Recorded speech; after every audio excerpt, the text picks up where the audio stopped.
vector vaccines do pretty much the same thing, except that they use a virus to take the gene of interest into the cell rather than it being given directly. And protein-based vaccines are quite similar to conventional vaccines.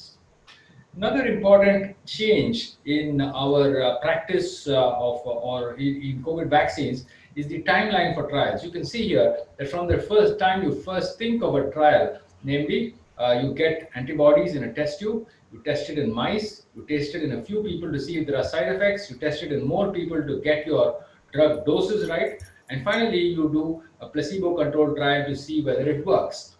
And of course, there is phase 4 after this to see if there are side effects. This entire timeline takes a long time. You can see here that it's typically up to 10 years, a minimum of 5 years, up to 10 years by the time you get an effective vaccine out to market. But in COVID, we have kind of compressed this entire process into 1 year. This phase 1 and phase 2 trials run simultaneously, phase 2, phase 3 run simultaneously, and then they have this emergency use authorization where, because of an ongoing epidemic, a vaccine is licensed for urgent use even before it is commercially launched. So that is why from the time of the discovery of the virus genome in January last year to December this year, within 12 months you have a vaccine for this particular virus. mRNA vaccines are brand new. I would remind you that there is no existing mRNA vaccine for any other infection or cancer or any use of vaccines. However, the first vaccine to be licensed for COVID is an mRNA vaccine. This is encased in lipid nanoparticles. It's the BNT162b2 vaccine. 1262b2 vaccine. This is the phase 1, phase 2 trial, which showed that it was immunogenic in a small number of patients. And just last month, this trial was published. This large phase 2/phase 3 trial of the COVID vaccine was published, and they actually looked at 43,000 odd patients, half of whom received placebo, half of whom received the vaccine. Those who had immune compromise were excluded, apart from a few patients with well-controlled HIV infection. And if they had already had COVID at the time of enrollment, serologic evidence, they were obviously excluded. And you can see here that this vaccine worked wonderfully well, 95% efficacy.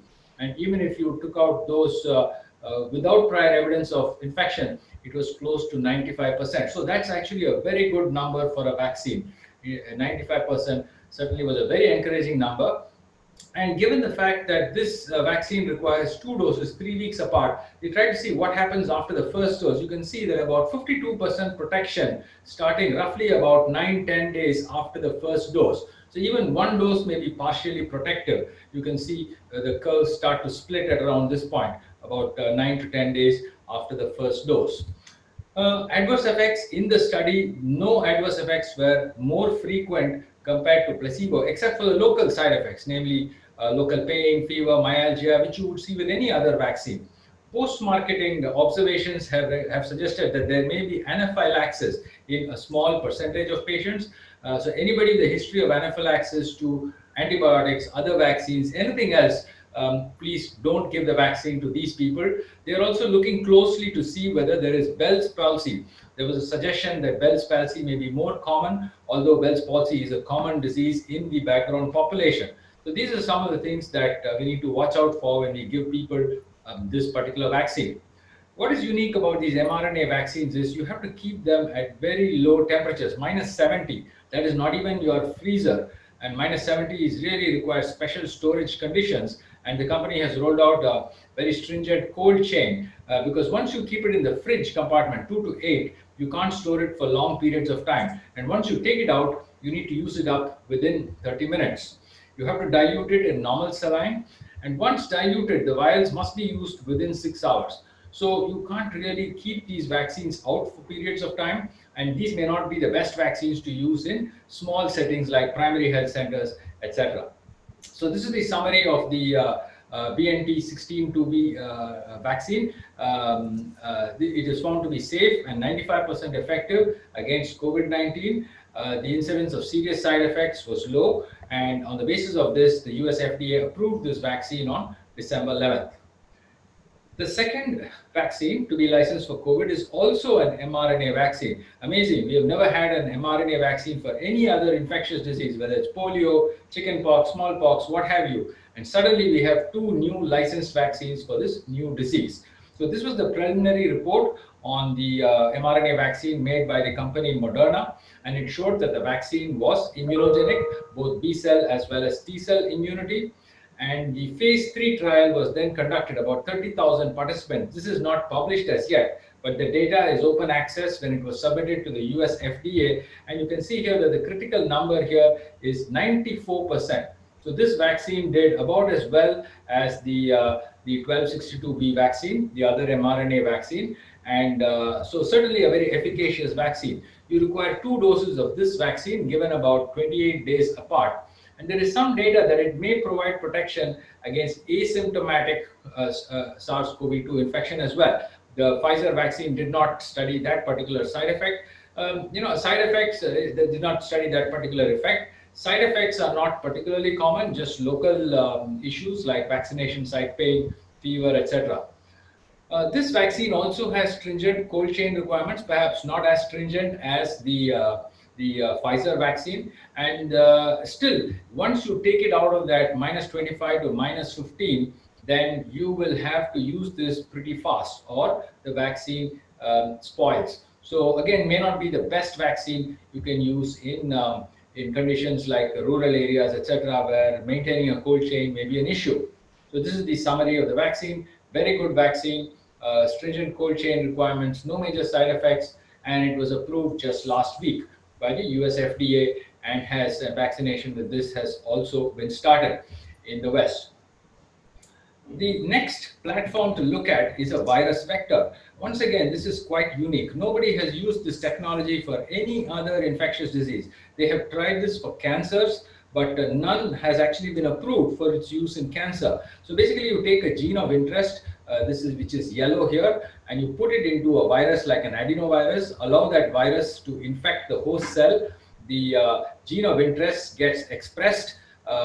First the DNA forms, then the RNA forms, and this is pumped out, becomes an antigen, and stimulates immunity. This is the principle behind this particular virus vaccine. So the first vaccine to be approved was the so-called ChAdOx1 COVID-19. ChAdOx stands for chimpanzee adenovirus Oxford vaccine, and this was developed by Oxford University UK along with AstraZeneca. And in India, they have a collaboration with Serum Institute of India to produce this vaccine. So this is a chimpanzee adenovirus into which the gene of interest, namely the SARS-CoV-2 surface spike protein, is inserted and human cells are infected. This was the preliminary report published in Lancet. It showed that it was immunogenic. It stimulated both B cell as well as T cell immunity without any serious adverse effects. And so good preliminary data came out a few months ago. And again, just last month, the phase 2/3 trial interim data from 4 countries, Brazil, South Africa, UK, was revealed. And what did it show? It showed that this vaccine was roughly about 70% immunogenic. Now, there was one interesting issue in this particular trial. Some places use half the standard dose for the first shot initially. It's a 2-dose regimen. So this was an inadvertent, it was done by error, and they had to factor this in. They also had patients swab themselves weekly to see if you have asymptomatic conversion from negative to positive PCR, and whether this was prevented. So some patients had self-swabbing as well. And these are the important numbers here. If you look at the overall efficacy, it is 70%. If you look at those who got a low dose followed by a high dose, it is 90%. So the error actually had a better response, giving a low dose initially and a higher dose later. A few side effects were documented, but these were all isolated case reports. A case of hemolytic anemia, transverse myelitis, and high fever in a person who recovered rapidly. There were some deaths, but they were all thought unrelated to COVID-19, for instance, road traffic accidents, trauma, homicide, etc. So this ChAdOx vaccine adenovirus vaccine had a vaccine efficacy of 70% after 2 doses, with a protection of 90% if you give a low dose followed by a high dose. This is being made by Serum Institute of India, and so it is likely that this vaccine will be available in India soon. The next vaccine that is likely to be available in India is the so-called Sputnik 5. Now, this is a Russian vaccine made by the Gamaleya National Center, Russia, in collaboration with Dr. Reddy's laboratories in India. And this actually uses two types of adenoviruses. The adenovirus 26 is what carries the first dose, and a second adenovirus 5 carries the second dose. Theoretically, there are some advantages of doing two separate adenoviruses if you have an immune response against the adenovirus instead of the protein that it produces. Then the second dose may be diminished. So that's why they used two different adenoviruses in this particular vaccine. These were the phase 1-2 studies published in the Lancet, showed that this vaccine was immunogenic. Both B cell and T cell immunity was robust, and there were no significant side effects with this vaccine. The subsequent trials are going on. You can see here that as per the news release, this is not published, this is a news release, 22,000 participants have been enrolled in the trial, and this is going on, and this is licensed for use in Russia. It may come to India soon if Dr. Reddy's laboratories ramp up production. The Chinese are not far behind. This is the Chinese adenovirus vaccine. They also use this adenovirus platform and published their data in the Lancet. This was a phase 2 trial from Wuhan, and it showed that this vaccine was immunogenic. Both B cells and T cells were stimulated. So it seems to be a reasonably good vaccine as well. Now, given the fact that it's made in China, we are not sure how long it will take to come to India, but certainly it seems to work. Now, Indian companies have taken both unusual routes and usual routes. This is the Bharat Biotech vaccine, which is actually an inactivated vaccine. Now, inactivated technology is very well known. You just take the virus, you kill it, and then you inoculate it so as to produce a natural immune response. So nothing new about this technology. And this preprint was just published a few days ago. It's made by Bharat Biotech in collaboration with ICMR, who supplied them the vaccine seed. And it's a whole virus inactivated vaccine formulated with so-called adjuvant. Now, this is a TLR. This is a toll-like receptor stimulant.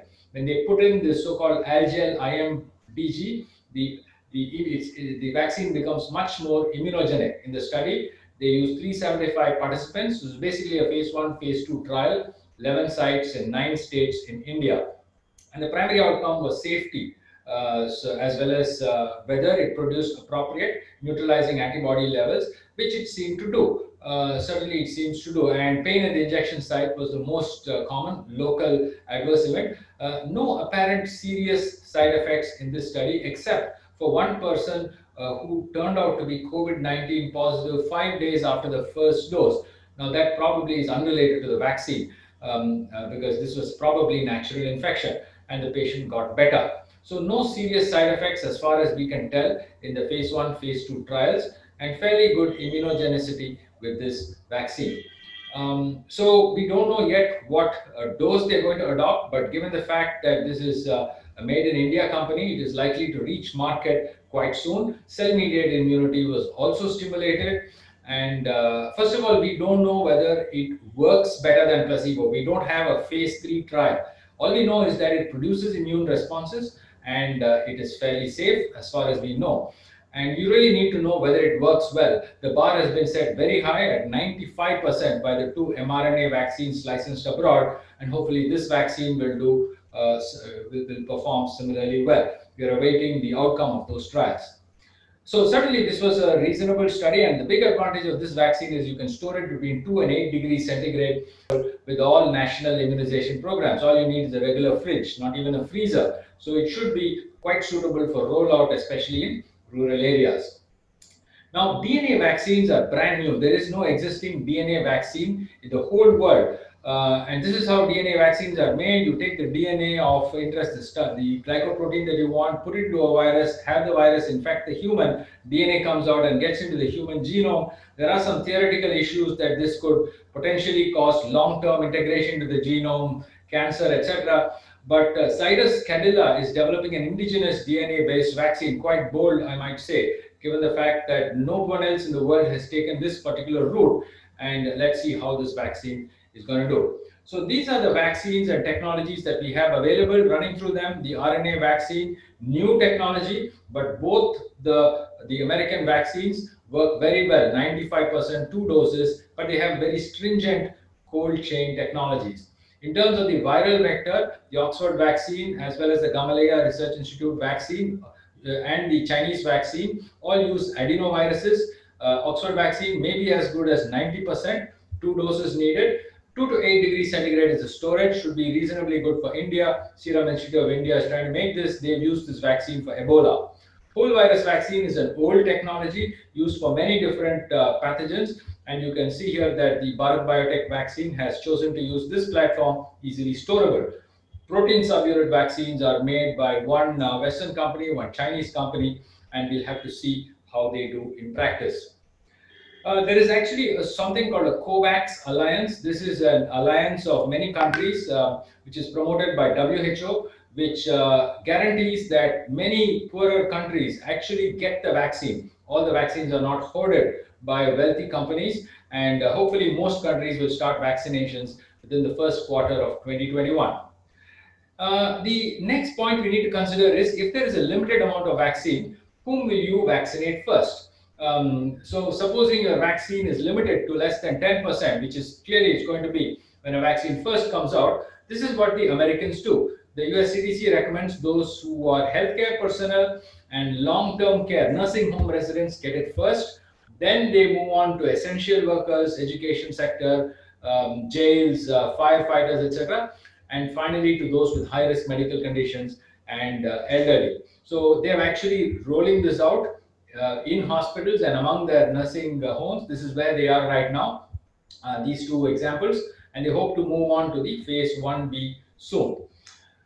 This is what the government of India has proposed for a vaccine rollout, because we're going to have limited availability initially. The first people to get it is healthcare workers. So all of you listening to this lecture are going to be the first to get it. Even among you, people who directly take care of COVID patients, ICU doctors, emergency doctors, infectious disease doctors, or those posted in COVID areas will get this first. Doctors, nurses, or any other healthcare worker posted there.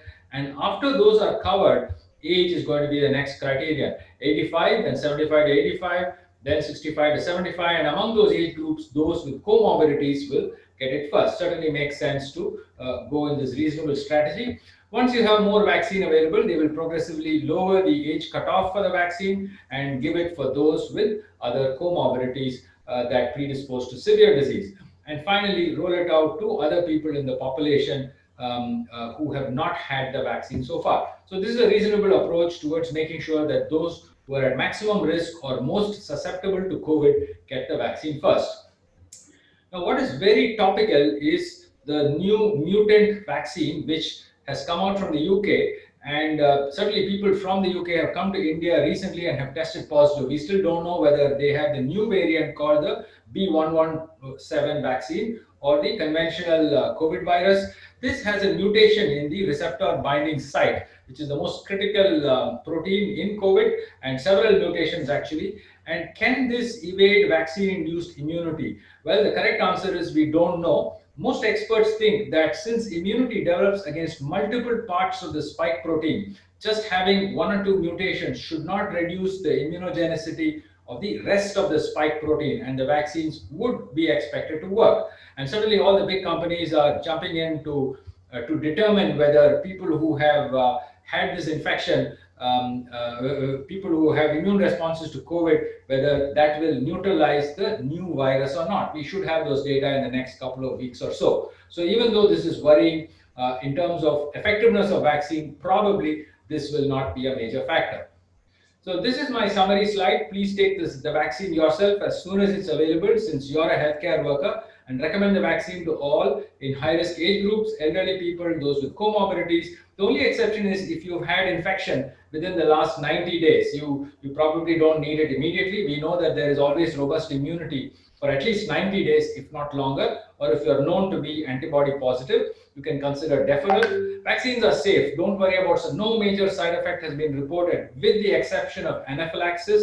So if there's no history of anaphylaxis, you can safely give and take this vaccine. And currently, the best efficacy data, 95% is a great number, is with the mRNA vaccines, which are expensive and which have stringent cold chain requirements. So let's hope indigenously made vaccines will turn out to be as well. I'd like to thank my juniors who helped me in the preparation of this talk. Thank you very much for giving me this opportunity. Thank you. Yeah, thank you very much. It was indeed a very, very informative talk. And we had lots of good news about vaccines. And because, as our health workers, we are looking forward to get the vaccines as early as possible in the next year, beginning of the next year itself. As he is not available for Q&A session, and also we have very much short of time. Kannan sir, shall we go on to the next speaker? Yes. We invite Dr. Damodaran, Dr. Narasimhan Raghavan is going to talk to us about day case robotic surgery, a boon during the COVID era. Dr. Narasimhan Raghavan is a urologist, uro-oncologist and a robotic surgeon from Apollo Hospital, Chennai. He has 30 years experience in uro-oncologic and robotic assisted surgery techniques. Incidentally, he is one of the first to do robotic assisted extracorporeal radical prostatectomy in Apollo Hospital. So let us hear from him about the day case robotic surgery, a boon during COVID era. Over to you, Dr. Narasimhan. Do you have video?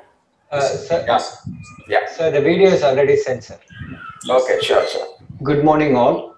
It's an absolute pleasure and honor to be in the National IMA on behalf of Apollo Hospitals to present our work on day case robotic surgery, which we believe is a boon in the COVID era. Myself, Dr. N. Raghavan, I'm a senior uro-oncologist at Apollo Hospitals, Chennai.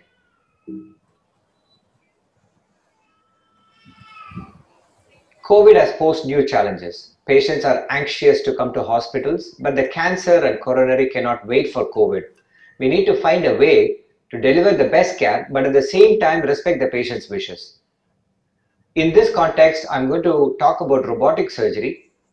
The advantages of robot-assisted laparoscopic surgery is that it's a minimally invasive surgery with a 3D vision and an excellent dexterity, minimal pain, minimal complications, and it has advantages beyond the standard laparoscopy. The Da Vinci system, which is the most famous robotic surgical system in the world, has an eye vision which is beyond the human eye vision as well. It has a double lens laparoscope, 3D high definition with a binocular view, and a 10 to 15 time magnification.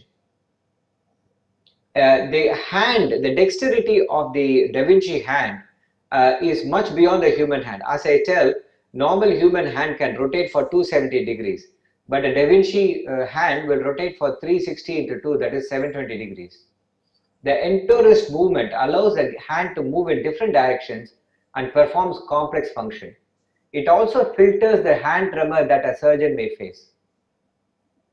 And you can adjust the hand depending upon the proximity of the organ that you're working with. Surgery for prostate cancer, we normally perform this operation with about 5 or 6 ports, and at the end of the operation, that's how it looks. The neurovascular bundle dissection with the Da Vinci robot is so excellent.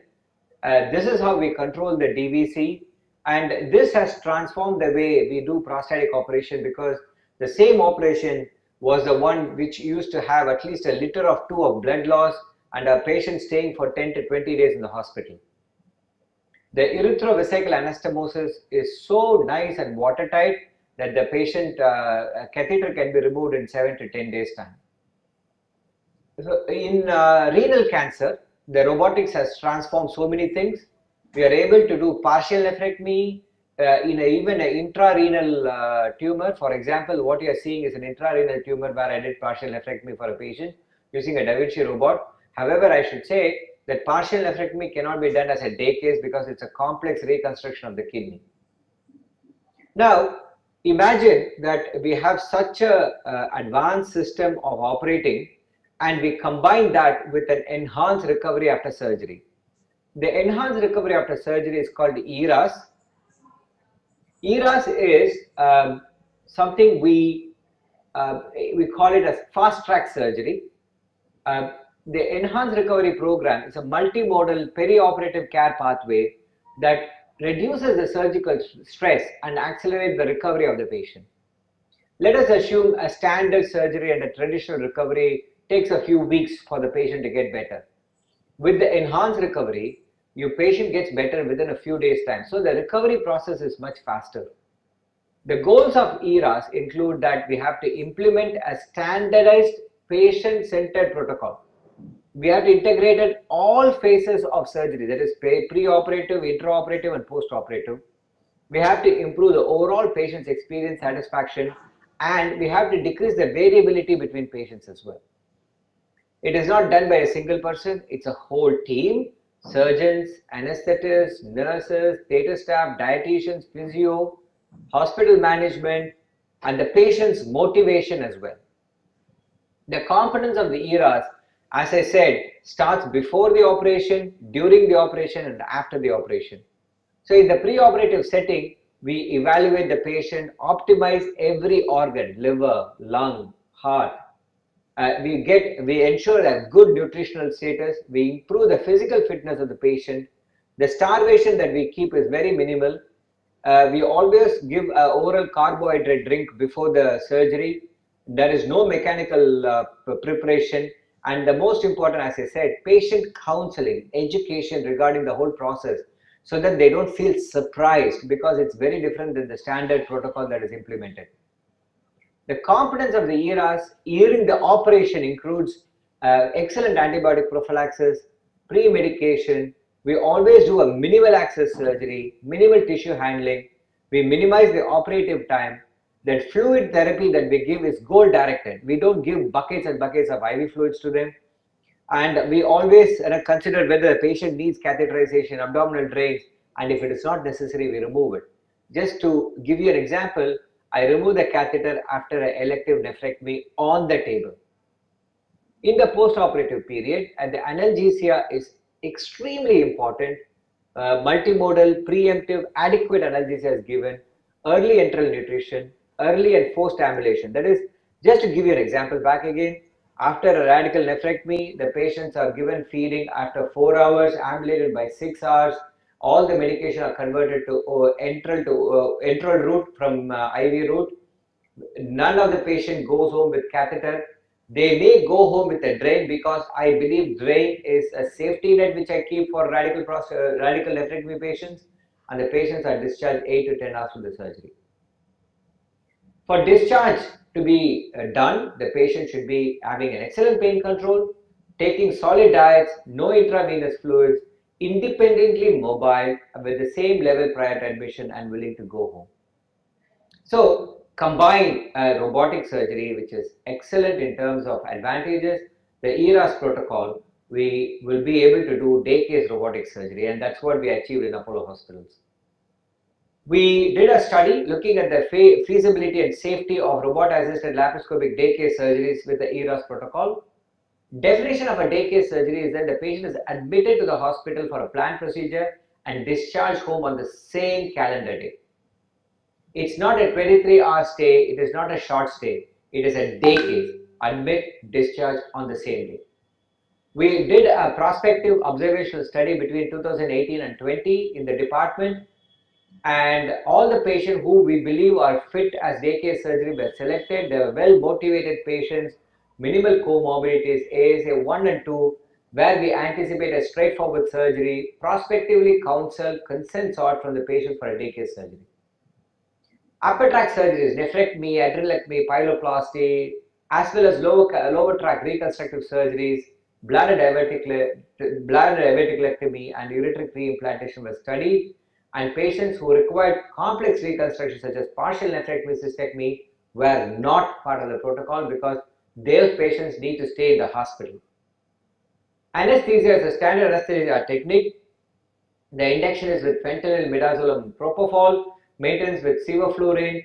The intraoperative opiates is not given, even postoperative opiates are not given at all. IV paracetamol 1 gram is the standard, and all patients will get a tap block to give excellent analgesia for up to almost 36 hours. In the postoperative care, patients are monitored very closely, but the Foley is removed either on the table or immediately after the surgery, and discharge medications. No opiates are given. ERAS protocol for all patients. Early feeding is done, ambulated, incentive spirometry done. The patients who have a very little pain score are ready for discharge. They should demonstrate sufficient food intake. They should be able to do their personal activity like putting their own dress and walking with a steady gait, and they should feel safe to go home. After the discharge, they are given a single phone number for emergency contact and readmission.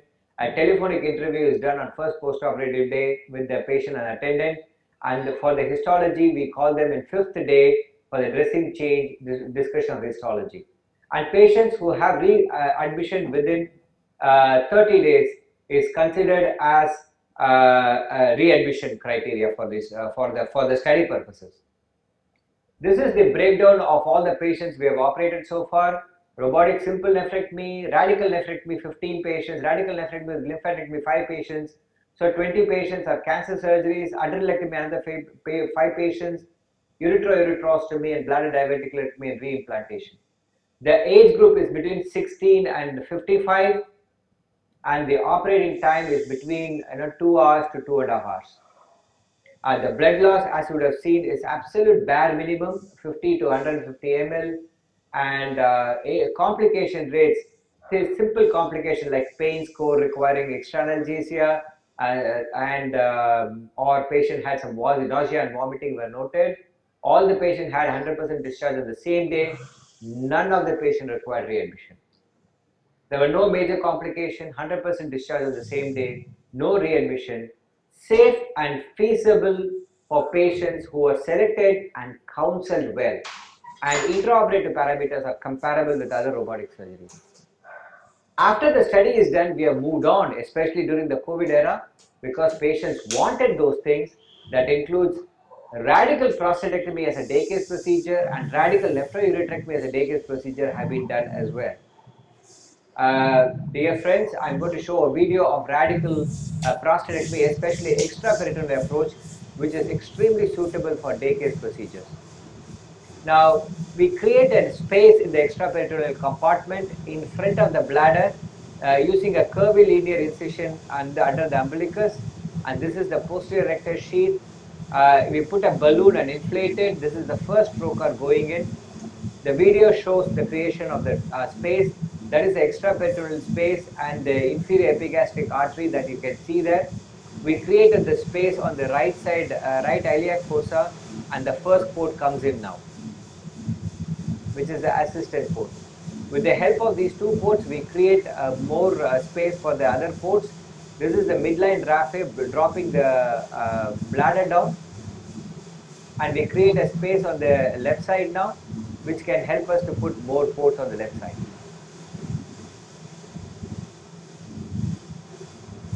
That is the anterior abdominal wall on the left side, and I am dividing the posterior arcuate ligament on the left side. So that allows me to get 2 more ports. The first one is coming in and the second one is coming in now.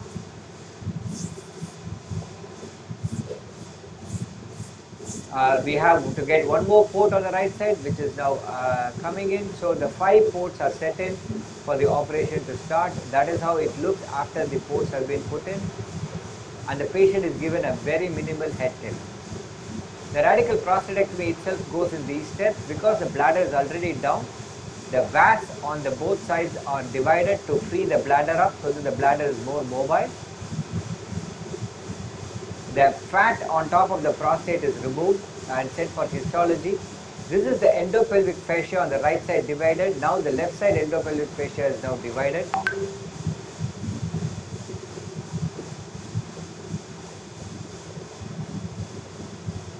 And that takes us to the DVC. This is the endopelvic fascia and levator ani divided on the left side now.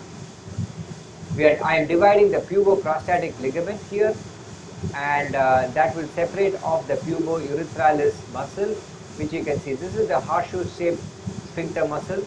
The puboprostatic ligament on the left side is now divided. Now, anteriorly, I divide the bladder neck now. That will expose us to the bladder neck, and the catheter is now delivered. I hook the catheter to the anterior abdominal wall with a simple stitch that allows the prostate to be more stable for me to do the dissection for the posterior bladder neck. I'm dividing the posterior bladder neck now and seeing the vas and the vesicle now. That is the vas that is lifted up. That is the area behind the vas and vesicle. The artery to the vas is now divided, and the vas itself is now divided, and the seminal vesicle is now lifted up. That is the division of the artery to seminal vesicle.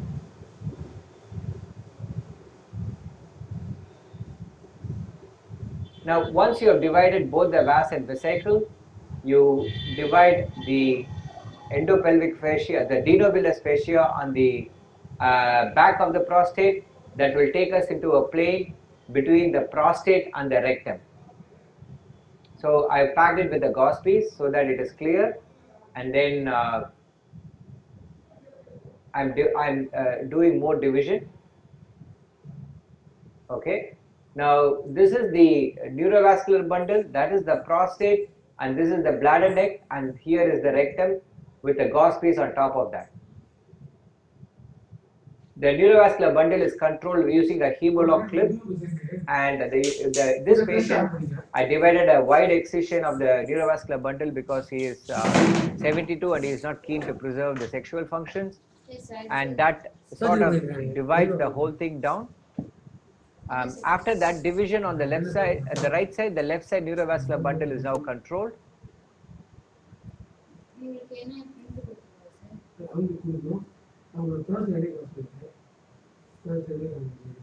That takes you to the apex of the prostate. Sorry.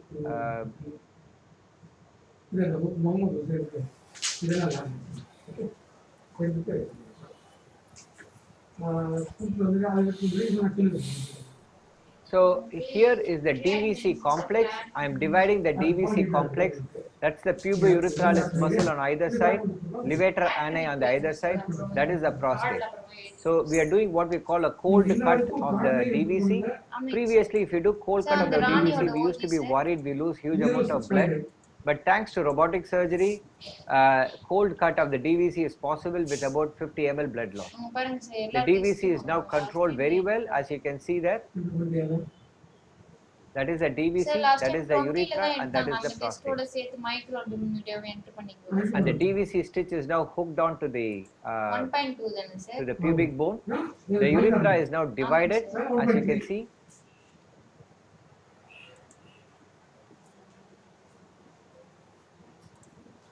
That is an excellent tilt of the urethra so that the anastomosis is easy.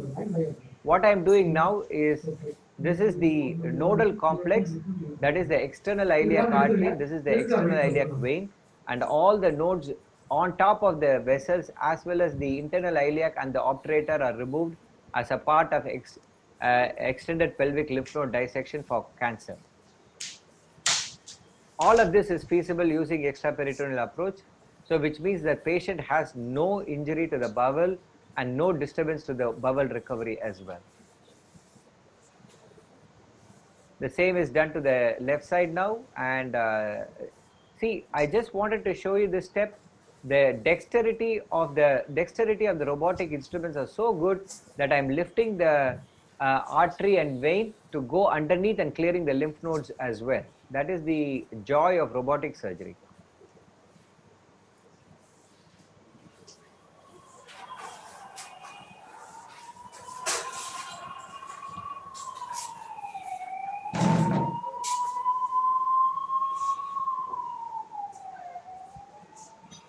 So that is the nodal complex removed now. Now the next step is to start, we are bagging the specimen in, and the specimen gets tucked up so that it doesn't come in the way of our operation. And after that we start the anastomosis. So that is the bladder neck. We take a good bite there and go, that is the urethra. We go and suture that to the urethra now.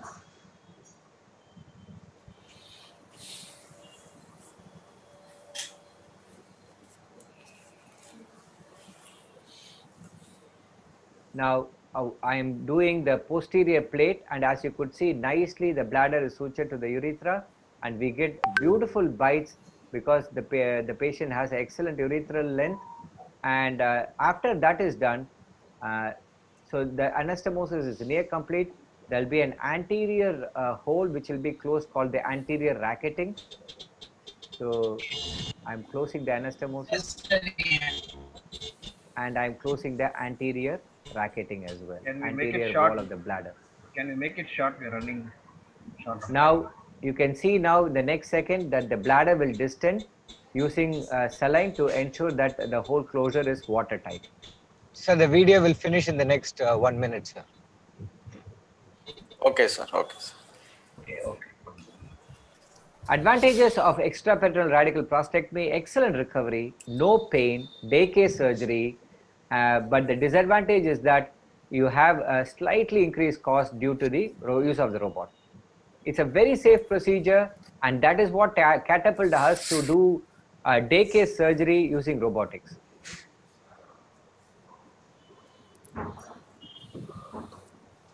Thank you very much, Dr. Narasimhan Raghavan. It's very, very wonderful and exciting indeed to watch.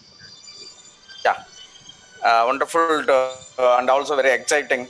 It is really also amazing to see the extensive applications of robotic robot in various kinds of surgical techniques, surgical procedures. May I have your comments, please, as we have short of time. We few words from you, and then we will go to the next session. Dr. Narasimhan, please. Sir, thank you so much, sir. I just wanted to say that in the COVID era, just because of the combination of ERAS protocol and the robotic surgery, we are able to push things towards a day case procedure, which in turn has instilled a lot of confidence in the patients that they get the cancer surgery as well as go home the same day. So this is a wonderful combination. We have published this work already, and more work is going on with regards to other cancer surgeries as well. So it is definitely a new exciting field. So hopefully, it will deliver good to the patients. Yes, sir. All those who have watched your video and presentation definitely would have got excited about so much of development happened in the field of robotic surgery. Thank you very much, sir. And on behalf of the organizing committee, thank you once again for coming to us and presenting your talk to us. Thank you, sir. Thank you very much. And now let us go on to the next session, Kaveri Hospital session. The first talk will be on new oral anticoagulants by Dr. Suresh Kumar. We will have Dr. Kannan's introduction, please. Dr. K.P. Suresh Kumar is a senior interventional cardiologist at the Kaveri Hospital. He has with him more than 30 years experience in interventions and is a brilliant interventionist and well known all over Chennai. And shortage of time, I'll just make it brief, and we'll hand over to Dr. K.P. Suresh Kumar to enlighten us on NOACs.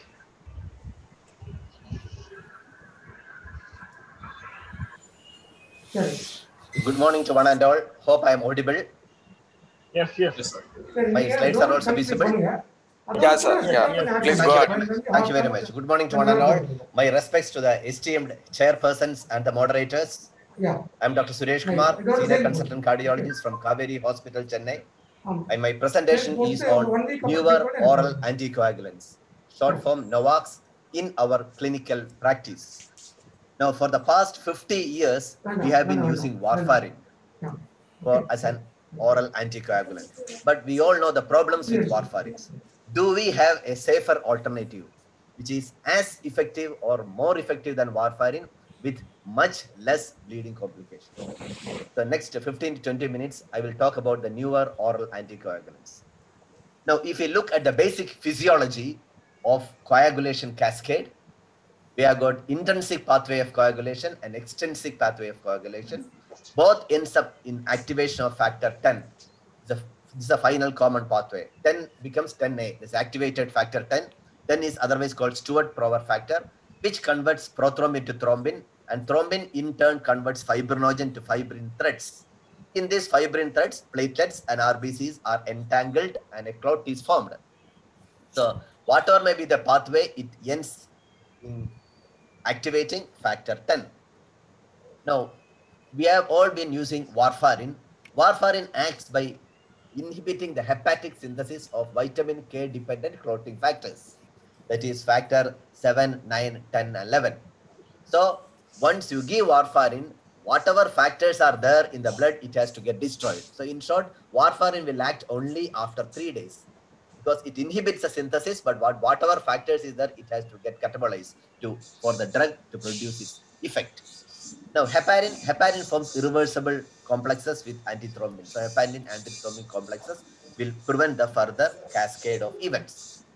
Now we have got direct acting oral anticoagulants, that is apixaban, rivaroxaban, and dabigatran. Of which apixaban and rivaroxaban are direct factor 10A inhibitor. That is, it blocks the final common pathway. However, dabigatran is different because it blocks the thrombin. It's a direct thrombin inhibitor. We'll come to that later. Now, once we consider the disadvantages of warfarin, we all have been using warfarin, I said, for the past 50 years, and these are the disadvantages, these are the inconveniences which we felt.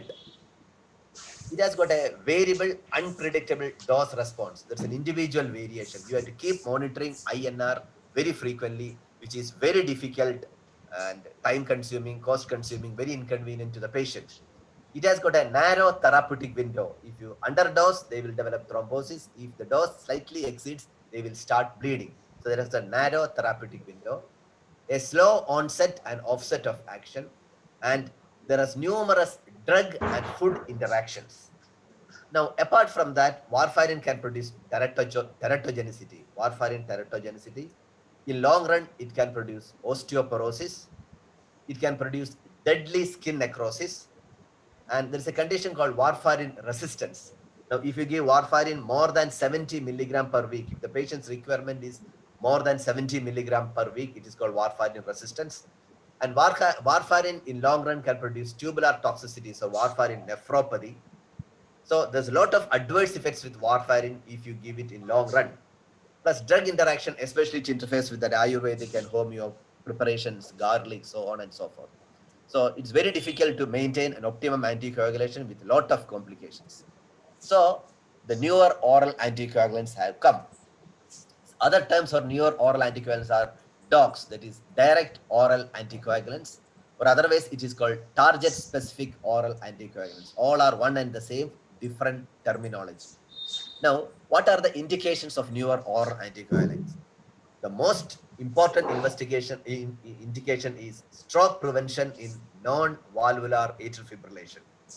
The risk of stroke is 4 to 5 times higher in a person with non-valvular atrial fibrillation. That is atrial fibrillation without mitral stenosis or without prosthetic valves. I will come to that later. But what is the importance of stroke in a person with atrial fibrillation? The atrial fibrillation strokes are large catastrophic strokes. It produces large thrombi. It involves a large area of the brain with major disability. So stroke prevention in non-valvular AF is of paramount importance to reduce morbidity and mortality.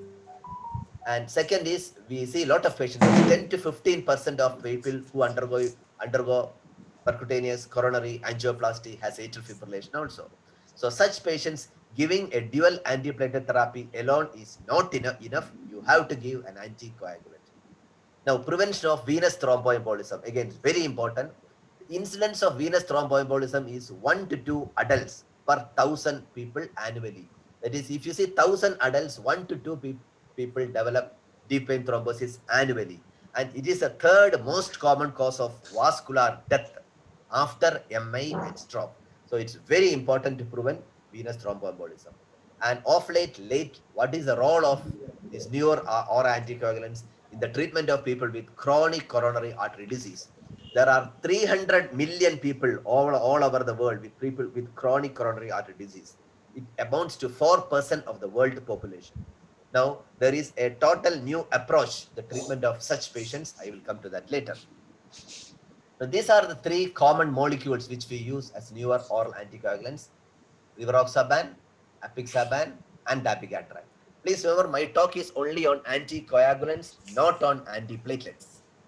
Now, of which only dabigatran is different, because dabigatran is a direct thrombin inhibitor, or other two are factor Xa inhibitor. 80% of the dabigatran is excreted through the kidney, so it is contraindicated in people with moderate or severe renal failure. Secondly, dabigatran is a prodrug. It takes 24 to 48 hours for it to act, or at least 24 hours to act. So when you give dabigatran, it is reasonable to give heparin at least for the first 24 hours. So dabigatran is quite different. Other rivaroxaban, apixaban, and the drug interaction against. There's a group of medicine for P-glycoprotein inhibitors, that is especially amiodarone and verapamil. Please remember that these are the molecules which we give in people with atrial fibrillation, and majority of the people with atrial fibrillation are on amiodarone and verapamil. So when you give this along with dabigatran, the blood level of dabigatran increases. So you have to modify the dose or reduce the dose of dabigatran. Again, the molecules with our cytochrome inhibitors like antifungal, anti-HIV drugs, and chemotherapeutic agents. You see a lot of cancer-associated thrombosis and everything. Such patients, you have to reduce the dose, because these drugs increases the blood level of these agents and can produce bleeding. Now, before you come to the indication, there are three absolute contraindications of this molecule. One is people with mechanical heart valves and people with moderate to severe mitral stenosis. Only mitral stenosis is a contraindication. You can give it in people with mitral regurgitation, aortic stenosis, aortic regurgitation, mitral valve prolapse, and even after TAVI, and pregnancy and lactation. These are the three absolute contraindications for these newer oral anticoagulants. Now come to each clinical settings. What is its role in stroke prophylaxis in atrial fibrillation? And we have got three landmark trials: the RELAY trial with dabigatran, ROCKET trial with rivaroxaban, and Aristotle trial with apixaban. Of which Aristotle is the largest trial, which includes almost 9,000 patients. All these trials have conclusively shown that it is superior to warfarin in preventing stroke and systemic embolism. Now, what about the bleeding? Now, because all these trials have two primary endpoints. Most of the time when you see a randomized control trial, there are primary endpoints and secondary endpoints. However, all these NOAC randomized control trial has two primary endpoints. That is, one is a primary efficacy endpoints, how efficacious it is to prevent stroke and venous thromboembolism, and other is primary safety endpoint, because bleeding is equally important. So the bleeding is least with apixaban, and with dabigatran, 150 BD or even 100 BD. Rivaroxaban, the bleeding episodes are less. But if you look at the bleeding with rivaroxaban, majority of the bleeding are gastrointestinal. It's not intracranial bleed. So if you give rivaroxaban, there is a higher incidence of GI bleed compared with dabigatran and apixaban. Now, I'm not going to any of these trials. The RELAY trial with dabigatran has used 110 BD and 150 BD.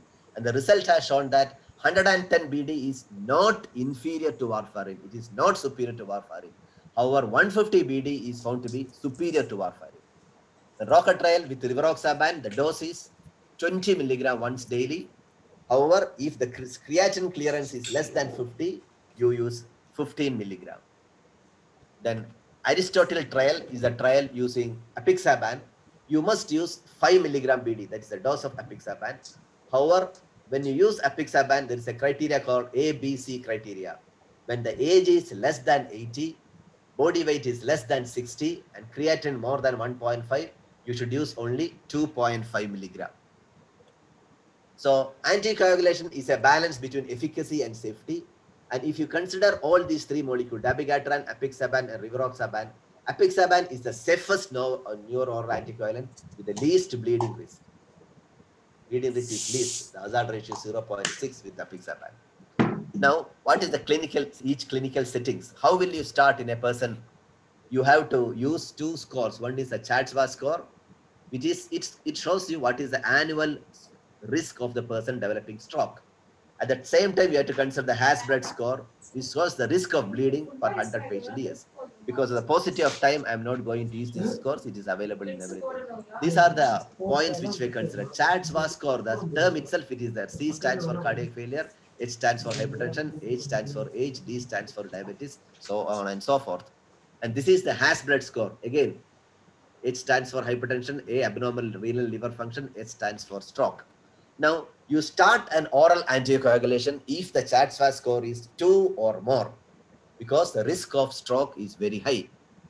You can use it till the Hasbred score is 3. More than 3 is not a contraindication to use. However, you should follow this patient very, very frequently. So this is the indication to use neuro-oral anticoagulants in a person with stroke.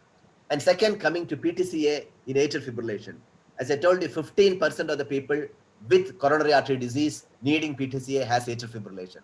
Such cases, if you do an angioplasty, giving an antiplatelet alone is not enough. The patient has the risk of developing stroke. So again, there are 3 trials: Pioneer with rivaroxaban, Redual with dabigatran, and Augustus with apixaban. Again, Augustus trial has the largest number of patients.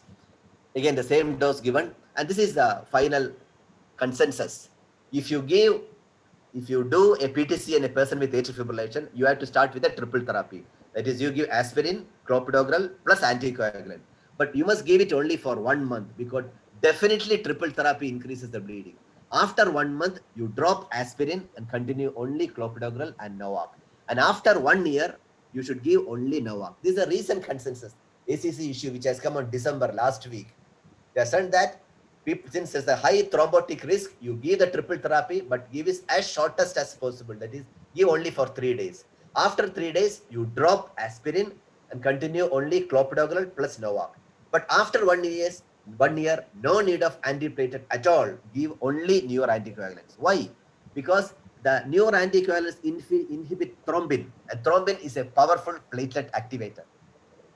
Now, coming to venous thromboembolism, as I saw, the 3rd largest cause of vascular death, and there's a very high recurrence rate also. So, to prevent venous thromboembolism, we have to use the same dabigatran, rivaroxaban, apixaban, but dose is higher. If you use apixaban, the standard dose is 5 milligram twice daily, but DVT you should give 10 milligram twice daily for 1 week, followed by the standard dose. Rivaroxaban also, it is 15 or 20 milligram OD, but with the first 3 weeks you have to give BD followed by OD.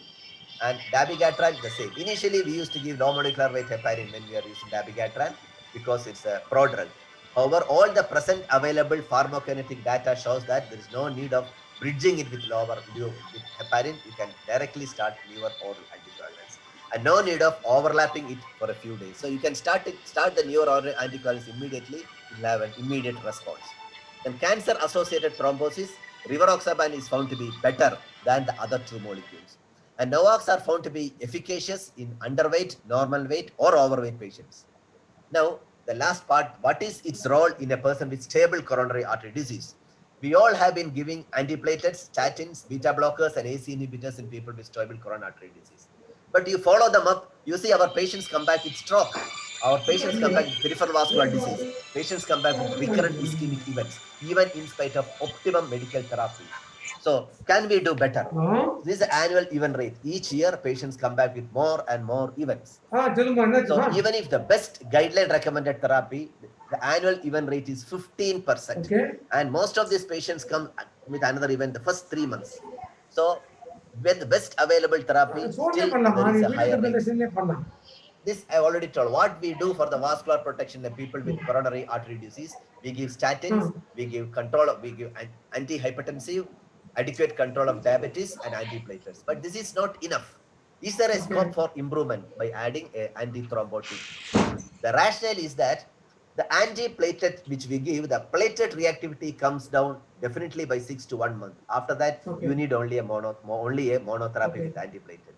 However, the thrombin generation keep on, and you are not addressing this at all. After 1 month also, the thrombin generation keep on continue, and it prevents coronary thrombosis. So hypercoagulability persists even beyond the acute phase. So this is a rationale of adding an antithrombotic to an antiplatelet.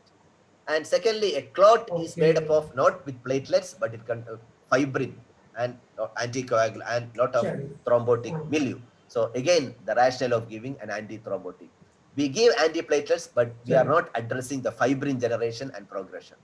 So this is called dual pathway inhibition. You give antiplatelet plus you give an anticoagulant to prevent thrombin generation. So you have the final result is better. This is a landmark trial with this COMPASS trial, but here they have used the vascular dose of rivaroxaban. The standard dose of rivaroxaban is 20 milligram OD. However, in COMPASS trial, it is called vascular dose, that is 2.5 milligram PD. And the winning arm was rivaroxaban plus aspirin. 27,000 patient randomized controlled trial covering all over the world. Rivaroxaban 2.5 milligram plus aspirin decreased the major events. There is a 24% relative risk reduction of major adverse cardiac events, 22% risk reduction of death, and stroke reduction was very spectacular, 42%. Majority of the people with coronary heart disease come back with some kind of stroke. So the reduction of vascular events were very spectacular when we use this combination.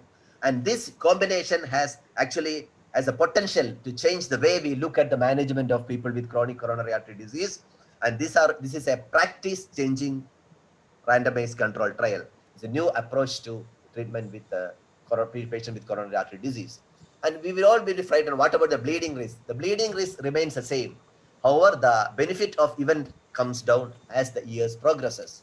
So if you give statins, if you reduce the BP, if you give AC inhibitors, these are the MACE reduction and mortality reduction. However, if you give rivaroxaban in vascular dose, there's a spectacular event rate reductions and death rate reduction. So it should, in which patient you give? You give a people with chronic coronary artery disease with high risk, that is diabetic patients with multivessel disease, people with polyvascular involvement, that is either carotid involvement or peripheral vascular involvement, and people with CKD and multivessel coronary artery disease. So vascular dose of rivaroxaban is indicated in people with high atherothrombotic risk, that is polyvascular disease, recurrent cardiac ischemia, people with CKD, people with multiple risk factors. But coming to again atrial fibrillation. Atrial fibrillation is a disease of elderly. So most of the people have a lot of comorbidities like COPD, CKD, debility, heart failure, peripheral vascular disease. And how can we give? What about NOAC in elderly? When we see a patient who is more than 80 years, we are scared to start an anticoagulant.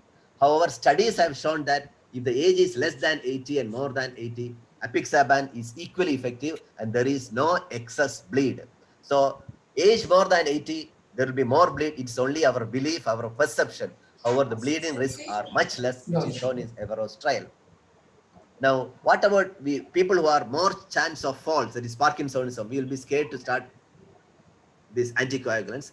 However, the trials have shown that it is absolutely safe, and the Aristotle trial, there are no incidents of subdural hematoma. What about kidney disease? Again, another comorbid condition which we see in clinical practice. I said the dabigatran 80% is excreted to the kidney. So dabigatran is contraindicated if the GFR is less than 80. However, apixaban is the drug of choice in people with kidney disease, and even it is approved by FDA in people who are undergoing dialysis. So it is the safety of dabigatran in people with renal disease. Now this you should see, a person whose GFR is less than 30, that is a people with advanced renal failure, you look at the bleeding, stroke prevention, everything, apixaban, it is much higher than a person whose GFR is more than 30. Again, a low GFR, a people with advanced renal failure, it is not a contraindication to use apixaban. And again, what we believe that they will have more bleeding. Our studies have shown that it is effective. What about temporary discontinuation when the patient is on this medicine? Now, you need not have to stop the morning dose. That's all enough for people with low bleeding risk like scopies. Our people in which the bleeding risk is medium, you can stop it 24 hours before. That is enough. Only high bleeding risk, you have to stop it 48 hours before. Now, I started my talk telling that it's a non-valvular atrial fibrillation. It's a misnomer. Non-valvular atrial fibrillation, we think that no valve disease, we can give this medicine. No, it indicates only people with mechanical prosthetic valves and moderate to severe mitral stenosis. We can give it safely in people with aortic stenosis, aortic regurgitation, and mitral regurgitation. Again, this idea. And body weight, it is absolutely safe. Even in you give a low body weight and high body weight person, it is equally effective. When we give NOACs, BP control is absolutely important. Whichever patients in the clinical trial has developed bleeding, all these patients, BP was not adequately controlled. So controlling BP is very important to reduce the bleeding episode with this. Now, when will you start a NOAC in a person with stroke? So this is the 1, 2, 3, 6, 12, 1, 3, 6, 6, 12 rule for initiating anticoagulant in a person with stroke. If you see a person with TIA, you can start 24 hours before. If you see a person with mild stroke, what is the definition of mild stroke, moderate stroke, and severe stroke? Mild stroke generally takes less than 1/3 of the MCA territory, moderate 1/3 to 2/3, and severe more than 2/3 of the MCA territory. But otherwise, you have got the NIHS score. Again, mild stroke, you start 3 days after the acute event. Moderate stroke, you start 6 days after the acute event. And severe stroke, you ask 12 days after the acute event. This is very, very important. This is called 1, 3, 6, 12 rule of starting newer oral anticoagulants in a person with stroke. I will stress, if it is TIA 1 day, mild stroke 3 days, moderate stroke 6 days, and severe stroke 16 days. The acute stroke, you do only anticoagulant, no need of aspirin. When somebody had an IC bleed, you start NOAC 6 weeks after. So comorbidities are very common in patients with AF. Apixaban has consistently shown benefit of reducing the bleeding risk. As our experience and evidences increases, our confidence on the molecule increases, and we go beyond RCT to come up with newer guidelines. Use molecules with proven effectiveness and least bleeding. So apixaban is the safest NOACs with the least bleeding risk, and consider only CHAD score on starting therapy and Hash-Blood score only to decide about continuation. However, you choose rivaroxaban in people with chronic coronary artery disease and or peripheral vascular disease, especially after the COMPAX trial. This was only for rivaroxaban because the trial was conducted only rivaroxaban. And even cancer-associated thrombosis, rivaroxaban is better. This is my last slide. What are the clinical uses of NOACs? Stroke prevention in atrial fibrillation, except in patients with mitral stenosis and metallic valves. Prevention and treatment of deep vein thrombosis and pulmonary embolism, and AF patients undergoing PCI to prevent stroke, and treatment of chronic coronary syndrome and peripheral vascular disease in high-risk patients. In such cases, you use vascular dose of rivaroxaban. That people have the, when we miss it, because this apixaban is given BD and dabigatran is given BD. When you miss a dose, what will happen? What can we do? If the next dose comes within the next 6 hours, then don't take the dose. Otherwise, you take the second dose. Then what about surgery? When will you start NOAC after a surgery? Within 4 hours of completion of surgery, unless the bleeding risk is more, like a urological surgery. Most of the procedures, the NOACs, you can stop 48 hours before surgery. That is enough. And no need to bridging or overlapping with heparin with NOAC. Thank you very much for your patient listening. Over to moderator. Thank you, Dr. Suresh Kumar. It was a very practical and a very clear presentation on NOACs. Congratulations you for the wonderful presentation. So basically, one question in the chat box. We'll start with that. Dr. Prakash wants to know what will be the anticoagulation of choice when a patient has got mitral valve prolapse. What will be the strategy?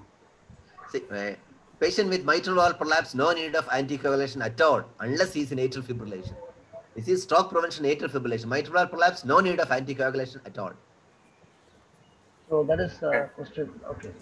So the important point, that another important thing is the gastric side effects also.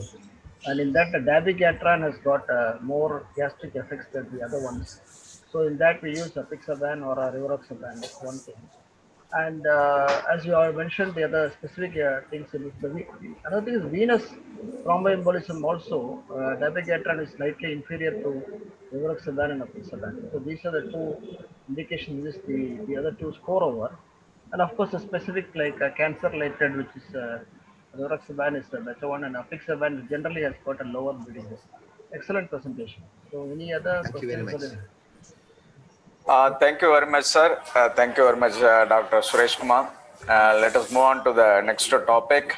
Is by Dr. Ponniya Vanamurthy on the science and art of interpreting common lab test. Dr. Ponniya Vanamurthy is the head of neuroanesthesia and critical care Apollo Hospitals, and also a senior consultant department of neuroanesthesiology and neurocritical care secretary. Over to you, Dr. Ponniya. This presentation, please.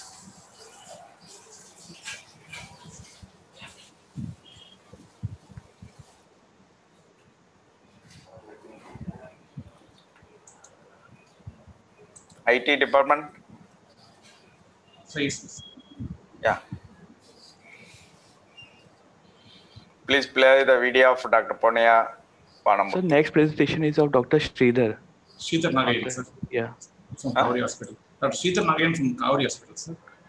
Oh, this thing shows Dr. Ponniya. Hi, I think it's Dr. Sridhar Nagayan from the topic. Kaveri Hospital. Okay. The topic is the science and art of interpreting common lab tests. Yes, sir. Okay. Dr. Sridhar, you can proceed, sir.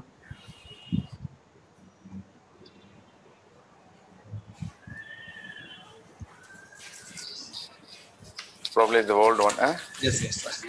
Yeah, correct. Good day, everyone. I'm Dr. Sridhar. I'm an intensivist at Kaveri Hospital, Chennai, and my talk today is on lab tests, ordering them and interpreting them. Now, when we look at lab tests, they usually come with a so-called normal range. There's nothing normal about this range. So how is a normal range of any value calculated? So we take a population, a sample population. For instance, in the case of potassium, we measure the potassium level of a group of people in this population, take the mean and include two standard deviations. In other words, we include 95% of the normal population's value and use this as the range within which a person's blood result is considered normal. Now, the very fact that there's a range gives us the impression that anything that falls within this value is normal and anything outside this value is abnormal. That is not true. Just by way of how we are calculating it means what we actually get is a reference interval for a value. So, for example, in this case of potassium, the reference interval, which covers 95% of healthy adults, is from 3.5 to 5. So if it is within this range, it is within the normal value. But if it falls outside this, for example, it's 5.2 or 5.3, does not mean it is necessarily abnormal, because we are only taking into account 95% of the normal population to calculate the reference range. What it means is in 5% of the patients, it can fall outside this normal range and yet be normal. Now, this is a problem. When we do a battery of tests, say we do 20 tests, just by virtue of the number of tests that we are doing, 1 in 20 of these tests could fall in the abnormal range, so-called abnormal range. It does not necessarily mean that the patient has got a disease state. So that is one of the fallacies of interpreting tests. The very fact that you're given a normal range, people assume that if it falls within this value, it's normal, and anything outside this is a disease state. That is not necessarily true, which is why we talk about reference intervals rather than normal ranges. So we spoke about how somebody could have a value outside an reference interval and still not have a disease state. I want to show you that the counter of that is also true. For example, if you have an 80-year-old patient coming to you, she's very frail, weighs hardly about 45 kg, she's elderly, and then a blood result comes back and the creatinine is 1.2 and the reference range for the test is 0.6 to 1.3. This is not normal. So in somebody who's 8 years old, who's frail, who weighs about 40 kg, 45 kgs, or I would expect her creatinine to be about 0.4 or 0.5. So the reference range is calculated for a whole population, whereas what we are actually interested in is whether the lab value is appropriate for that particular individual or not. So for that particular individual, if the expected creatinine will be 0.4, 0.5, because creatinine as a value is a balance between production from the muscles and elimination from the kidneys. So if somebody has got very low muscle mass, like we would expect in an 8-year-old frail elderly lady, the creatinine production is low. So expected creatinine in this patient will be 0.4 to 0.5, and a creatinine of 1.2 invariably suggests that there is a degree of renal impairment in this patient. The equivalent would be somebody who's got a normal creatinine of 1, and suddenly the creatinine becomes 2. You know it has doubled, and you know that there has been a change in the renal function. Likewise, in this lady whose normal is about 0.4, 0.5, 1.2 is a significant derangement, and it represents almost a tripling of her values. And this is not normal, even though it lies within the so-called normal range, within the so-called reference intervals. And this highlights how we need to take into account the patient-specific characteristics before deciding whether the result is normal or abnormal. Another set of tests that are commonly carried out are liver function tests. Now, a liver function test means bilirubin, SGOT, SGPT, things like that. Now, these tests are not specific for the liver. For example, bilirubin could go up by virtue of a hemolytic condition. SGOT and SGPT could go up if there are cardiac event.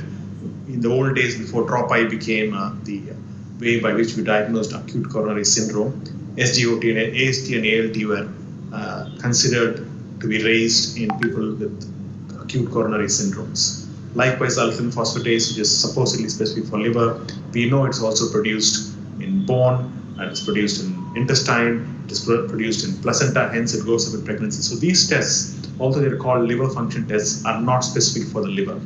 Likewise, nor do these tests specifically help us in understanding the function of the liver. The function of the liver is synthesis. It synthesizes various proteins, albumin, coagulation factors, etc. So in somebody who's got severe liver damage, the AST, ALT, or SGOT, SGPT could go up significantly, and you could have a transaminitis. It has nothing to do with liver function, but has to do with liver damage. To measure liver function, we only have two tests, albumin and the clotting factors 2, 7, 9, and 10, which are represented as INR. Now, the half-life of albumin is about 14 to 15 days. So if somebody's liver stopped functioning today, for the albumin levels to fall to half, it would take at least 2 weeks. This is too late. It is not reflective of liver function. INR is a far more important indicator of acute liver failure for this reason, because it is comprised of factors 2, 7, 9, and 10. Factor 7 has a half-life of about 6 hours. So in about a day, in other words, 4 half-lives, we would expect the INR to go up in somebody whose liver is deranged.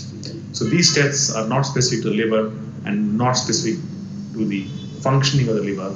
INR is a far better functioning of indicator of liver function. And likewise, these tests, like I showed you in the first slide, a normogram. And now, not all tests need to be evenly distributed across a median. For example, a patient who is 60-year-old has got a strong family history of coronary disease, hyperlipidemia, you started on statins, and they come to you and you do liver function tests, and the patient shows you this test and says, look doc, my value of liver function test is outside normal range. What do you do? What would you do? We have to reassure the patient. So because statins are so widely used and liver function tests are so commonly done, derangements are commonly seen. So what the Americans have done is they've created a national lipid association for statin safety assessment and task force. If you're even saying that was difficult for me. Anyway, so what this association, which has looked specifically into statin safety, has come back and said is, even if the LFTs are about 3 to 5 times the upper limit of normal and the patient is asymptomatic, you can continue with statins and just repeat it within 6 months, or the patient becomes asymptomatic and we reassure the patient.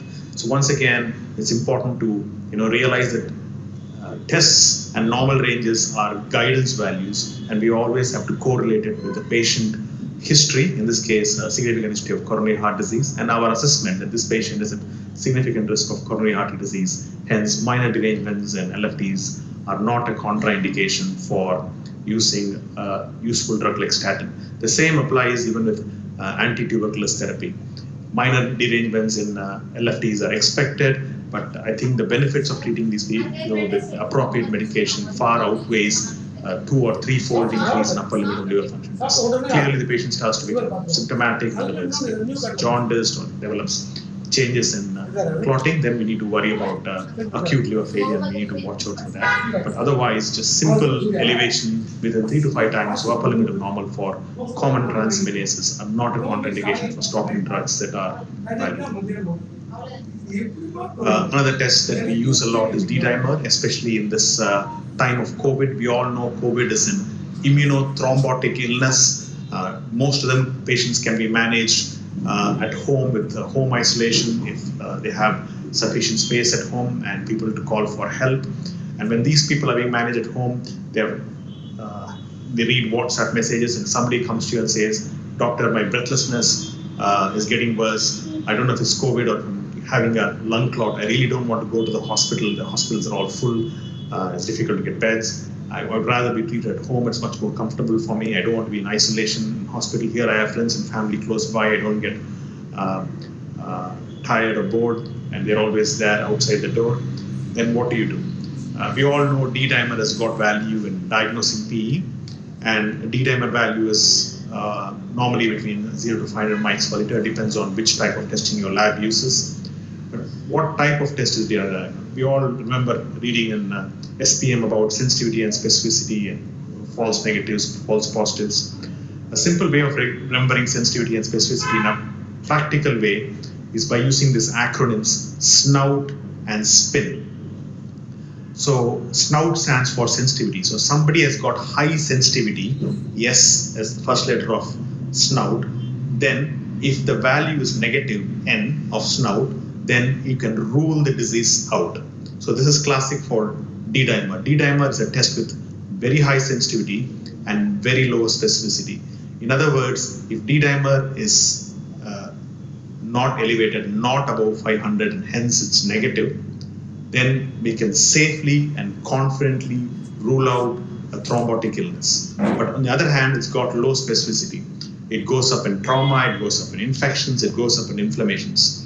So in a COVID positive patients without a DVT or without a PE, D-dimer could go by simply by virtue of the fact that it is an immunothrombotic illness without thrombosis. Just because of immune activation, the D-dimer could go up. So if it's positive, you really don't know. You cannot say. But because of its high sensitivity, it has got very good negative predictive value. You can SNOUT out, high sensitivity, negative value, D-dimer less than 500, you can confidently rule out an underlying DVT or PE in these patients. Positive, you really don't. Another test that is I've seen widely used in patients coming to the hospital with suspected infections. They do a battery of tests. One of them is Widal, and classically these are patients who eat out, have got fever for a few days, diarrhea, weight loss, non-specific symptoms. A Widal test is a very bad test. It cannot distinguish between a current infection with past infection or whether the patient has been vaccinated against typhoid. Not only this, false positives are known to occur with other common tropical illnesses like typhoid, like typhus and malaria. So WHO has recommended against this test. I would strongly recommend against carrying out this test. It adds nothing to it. If it's positive, you can't trust it. If it's negative, there's still false negatives. So it adds nothing to do with the test. And whenever we do a test, whether we do it for screening or diagnosis, the key question we need to ask yourself is, how is this test going to change the management in this patient? And the Widal test, unfortunately, does not add anything other than cost to a battery of tests when you're trying to diagnose the cause of acute undifferentiated fever. So what do you do? The test of choice, if you're suspecting typhoid or any other bacterial infection, is blood cultures. And when we do blood cultures, the way we do it is extremely important. it's extremely important that blood cultures are taken before you give antibiotics. Very often strong antibiotics are given in the community, and by the time they come to the hospital, even if you take blood cultures, it's very hard for us to grow things in the lab because along with the bacteria in the blood, the antibiotic given outside is also circulating, and that kills the bacteria if the bacteria are responsive to the antibiotics that are being given. Always blood cultures should only be sent before antibiotics are given. The second rule is try and send at least 2 sets of cultures. Sometimes we find staph and other skin commensals growing in the blood cultures that we send, and it's very difficult to say, is this contamination as a result of the procedure or is it a true infection? So if you have 2 cultures, and if one blood culture, for example, you're growing staph, and another blood culture, staph is not growing, then you can confidently say this is not a contamination. I would seriously like to see if there's a staph infection going on or not. The third most important point is the volume of blood that we send. Blood cultures are done in people who are sick. We need to identify the right organism, and this study shows that the more volume is sent, the higher chance you are of growing positive, in a way that you can treat the patient for the right bug with the right antibiotic. So blood cultures wise, please ensure that you send blood cultures before giving antibiotics. Send at least 2 sets of cultures, and always send at least 40 to 60 ml. The more volume you send, the higher likelihood of us growing the pathogen that's causing this infection. And finally, the last lab test I would like to discuss is urine dipstick. Urinary tract infection is another infection that is commonly diagnosed both in the inpatient and outpatient environment. So a common test that is done is urine dipstick and urine culture. Now, urine dipstick, we look at white cells. Normally white cells less than 5, and normally more than 10, we start thinking, could this be infection? So once again, urine dipstick has got low specificity. If the urine pus cells or white cells are less than 6, then you can be confident that there's no infection. So it's got a high negative predictive value, just like D-dimer. But if it's positive, it does not necessarily mean infection. It means that there is inflammation. Whether there's infection or not, you need to correlate, like with all other lab tests, with the patient history and examination. Urine nitrite is another test which is highly specific. If urine nitrite is positive, then there are bacteria that produce chemicals that release nitrite into the blood. Whereas if it's negative, it's the other way around. As opposed to D-dimer, it's got very low negative predictive value. Just because it's negative, we cannot rule out infection. But if it's positive, it's got high positive predictive value. It's highly specific. And then as in SPIN, S-P-I-N, it is specific. So its sensitivity, specificity is high. It's positive. So if positive, it rules the disease. So what you do, next you do is, if they have got high white cell count, you do an urine culture sensitivity. But before you treat them, or before you ask for further investigation, the key question is the patient symptomatic.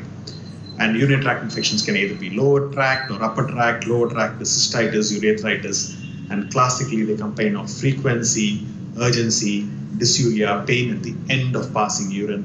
As on examination, there might be tenderness over the suprapubic area or where the bladder is. Whereas for pyelonephritis, they have fever, sometimes with chills, and classically they complain of flank pain, and sometimes they have other symptoms like nausea and vomiting. Now, just because you grow bacteria in the urine, just because there are pus cells in the urine, we do not start antibiotics. Like with all other cases wherein you grow an organism, the question you ask is this contamination? Is the patient symptomatic or not? Or is this true infection? The only time you treat somebody with bacteriuria, in other words, you have got urine cultures but with no symptoms, is 1, if they are pregnant, or 2, if they are having a urethral instrumentation procedure being done, because this increases the risk of pushing the the bacteria upwards and causing pyelonephritis. Otherwise, even if the urine cultures are growing organisms, if the patient is asymptomatic, there is no reason to treat them, and this is asymptomatic bacteria, which is extremely common, and very often both in outpatient and inpatient setting results in an automatic prescription for an antibiotic. As you can see from this data, if somebody has got an indwelling catheter for 2 or 3 weeks, 100% prevalence of bacteria. They will grow bacteria. Their pustules will be positive. This does not necessarily mean infections unless the patient is unwell or has got symptoms. Likewise, if you look at a population of women, diabetic patients, 25 to 30% of them, nearly a third of them will have bacterial urine, but they're asymptomatic if you do not treat them. Because if you treat them, you're purely selecting out the resistant bacteria. Next time, if an infection happens, the amount of antibiotic choice that you have is significantly restricted. So once again, just because you grow bacteria in urine does not mean you treat them. You need to correlate it with the clinical condition. So I think the point I made is always treat the patients by correlating with the history and symptoms and not necessarily just going by the results. So, thank you very much. Thank you, Dr. Sridhar.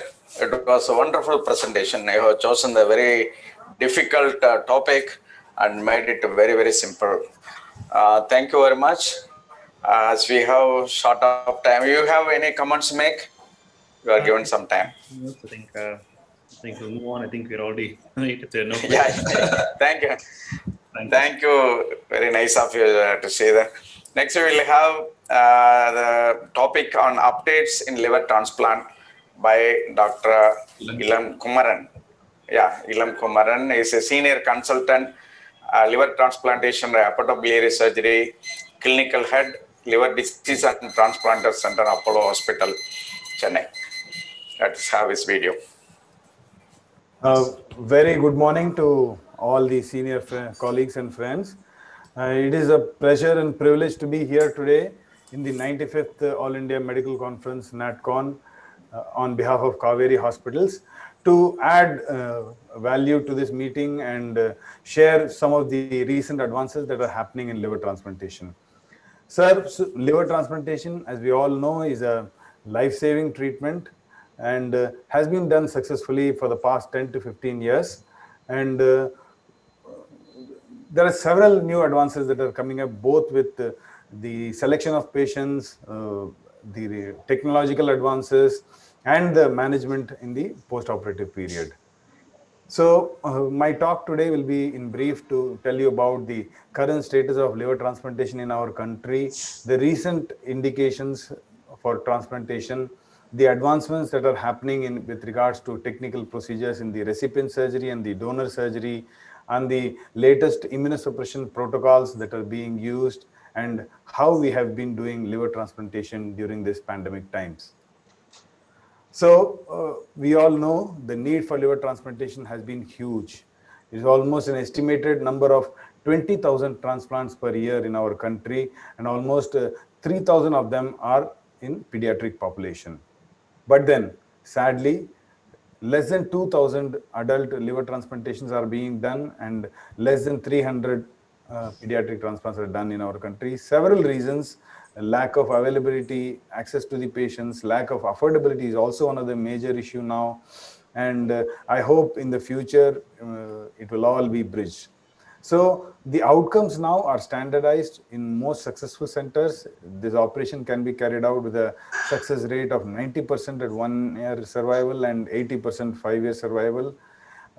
Most of these operations are done by living donor transplantations, because all over India, the amount of disease donor transplantation composition is only 20% of the total numbers. There are several challenges with regards to maintenance of the donor, identification and certification of the donor, how we preserve and transport it to the recipient hospital, so many things. So it is most commonly done in the living donor setting. And living donor operation is very successful in pediatric recipients, because the amount of liver parenchyma that is required and removed from the donor is small, and as a group, pediatric patients recover well after transplant surgery. Immunosuppression, as we all know, has to be continued lifelong, and with regards to affordability, several public sector institutions have tried liver transplantation, All India Institute, JIPMER, Stanley Medical College, IPGMR in Kolkata, King George, Lucknow, Bangalore Medical College, but none of these institutions have been able to do it routinely. And with regards to the government making it more affordable, the most successful program I can say is the Tamil Nadu CM Comprehensive Scheme, which gives access for all people below poverty line in our state. And with the similar program in Andhra Pradesh, which does not cover completely, but Arogya Shri, the CGHS, EHIS also give cover to liver transplant patients, and several public sector units like Indian Oil and Neyveli Lignite Corporation definitely do help their employees with the surgery. Insurance policies are very limited, and as and when more awareness from the consumer side, I think more of them would start covering this procedure. So, I'm sorry. So with regards to indications, we all know the commonest indications are ethanol-related liver disease, the rising epidemic, which is the non-alcoholic steatohepatitis-related liver disease, and definitely not to forget viral hepatitis-related, hepatitis B and C related. But then the newer indications are to do transplant in patients even before they develop cirrhosis in the stage of alcoholic hepatitis, when they are not suitable for treatment with steroids. And with regards to transplant for cancers, there are extended indications for hepatocellular carcinoma, and even patients with colorectal liver metastasis, neuroendocrine tumors who are unresectable may be considered in trial settings.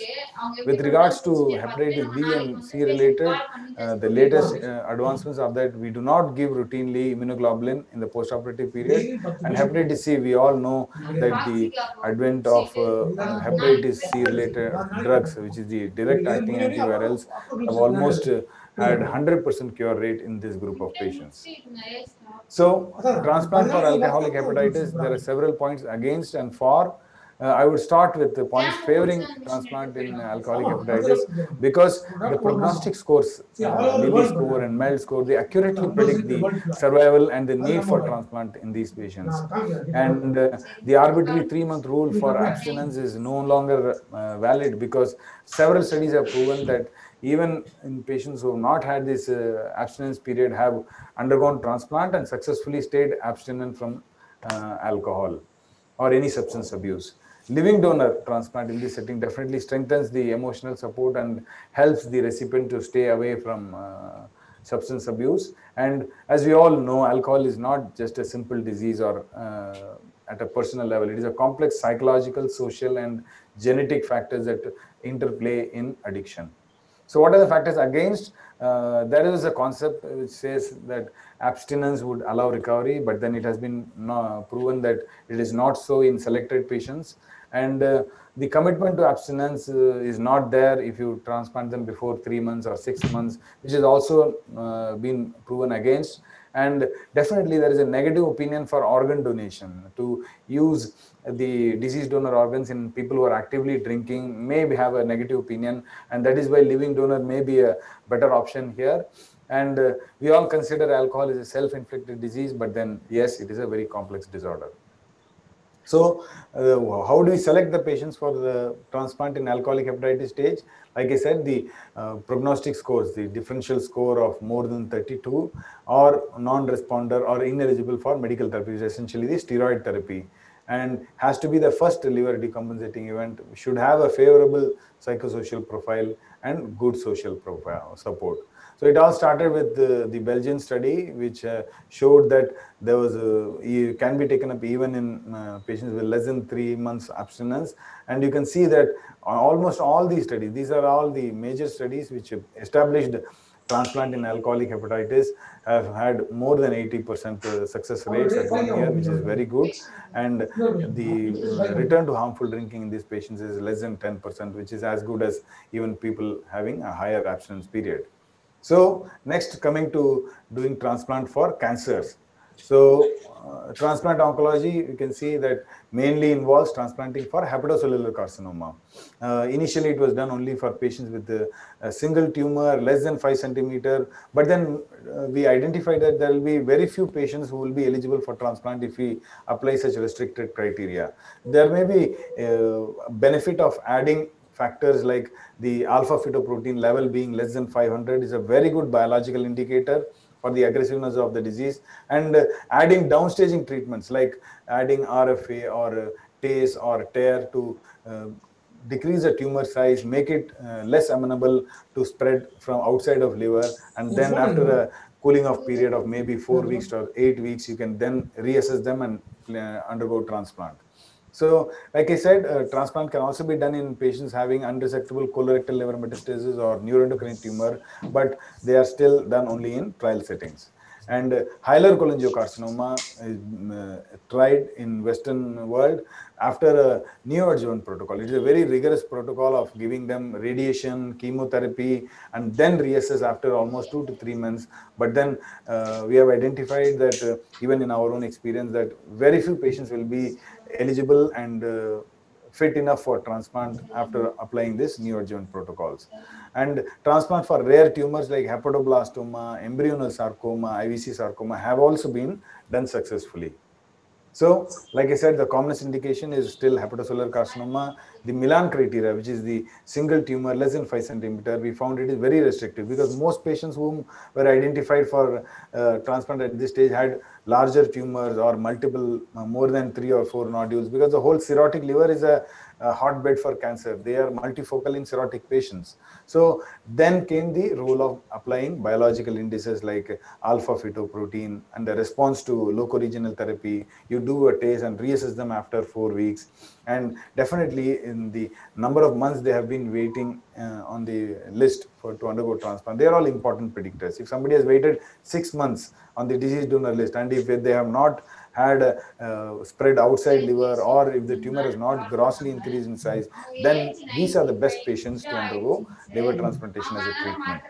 So several studies have been done, almost more than 500 patients. This is a study from India which showed even in patients with portal vein tumor thrombosis, after downstaging treatment like radiotherapy or a tear, they've had very successful outcomes, and more than 80% survival at 1 year have been established. For unresectable colorectal metastasis, like I said, there is a new era of transplant oncology. We know surgical oncologists remove the tumor, but transplant oncologists will remove the entire organ and transplant as a measure of removing the entire tumor, which is possible. The specialty is coming up, and definitely it is a better outcome in node-negative disease, which shows that there is no extrahepatic spread. This is still done only, this was the first study which showed that it is possible in 25 selected patients, 21 underwent disease donor, and you can see the excellent survival, 95, 68, and 60. It is as good as anybody without a cancer undergoing transplant, which shows that the organs are not going waste when they are being transplanted for patients with cancer. So it is a long-term cure in unresectable disease. Hilar cholangiocarcinoma, like we have discussed, the very selected patient. And like I see, the number of publications showing liver transplant as a treatment for hilar cholangiocarcinoma are increasing. So last comes about hepatitis B. Like I said, there is no routine immunoglobulin therapy, and in hepatitis C, the advent of direct-acting antivirals have established cure rate in all of these patients with no recurrence in the postoperative period. So when they are not being given any immunoglobulin in patients who already had a DNA lower than detected limits, you can see that the clearance free rate and even the surface antigen clearance has always been higher even without giving them immunoglobulin in the postoperative period. And with regards to the direct acting antiviral in HCV, you can see this was the pre-DA era, giving interferon and RBV. This is the group having lower survival rates. But then in the DA era, you can see that the survival is as good as other indications. So the next important and very exciting thing about transplant is that they have been doing routinely in patients who are not blood group compatible organs. As we all know, liver is a very immunoprivileged organ. There is not much tissue matching. We don't do HLA in donors and recipients for liver transplant. But then basically blood group compatibility was an essential factor. But now with more experience and very good immunosuppression protocols, we are definitely able to do liver transplant across blood groups. The main thing is that to bring down the antibody titers in the recipient to less than 1 in 16, and complications like rejection, non-anastomotic biliary strictures are getting more and more rare in patients who are undergoing incompatible transplant. The long-term outcomes are definitely comparable and equal, and all these recipients will have to undergo plasmapheresis if required, and will need monoclonal antibody, anti-CD20, which will prevent the production of antibodies after being transplanted with an incompatible organ. And this is an interesting fact that I would like to mention, that A2 patients can directly donate to O without any of these immunosuppression protocols, because when you subtype A1 and A2, it has been found that A2 patients do not elicit any reaction or rejection when being transplanted into O group recipients. The outcomes, like I said, have been comparable and is established, and most experienced centers now are doing incompatible in selected patients. So this is the immunosuppression protocol that I've been talking about, that the rituximab monoclonal antibody is given 3 weeks before the transplant, and all immunosuppressant medicines are started even before surgery. And if the titers are high, normally we know the antibody titers may vary from 1 in 4, 1 in 8, 1 in 16, 32, it goes in multiples, and it can even be up to 1 in 1028. And based on the titers before surgery, you do either 2, 3, or even up to 5 sessions before transplant, and then when you subject them to transplant in low titers and after the rituximab, the organs are accepted without major rejection. So next, coming to technical advances, this I would like to mention in brief. Initially, we wanted to transplant adequate volume organs. There is a ratio called as graft recipient volume ratio, had to be more than 0.8. The graft weight in the numerator and recipient weight in denominator, this ratio had to be more than 0.8. That much volume was required.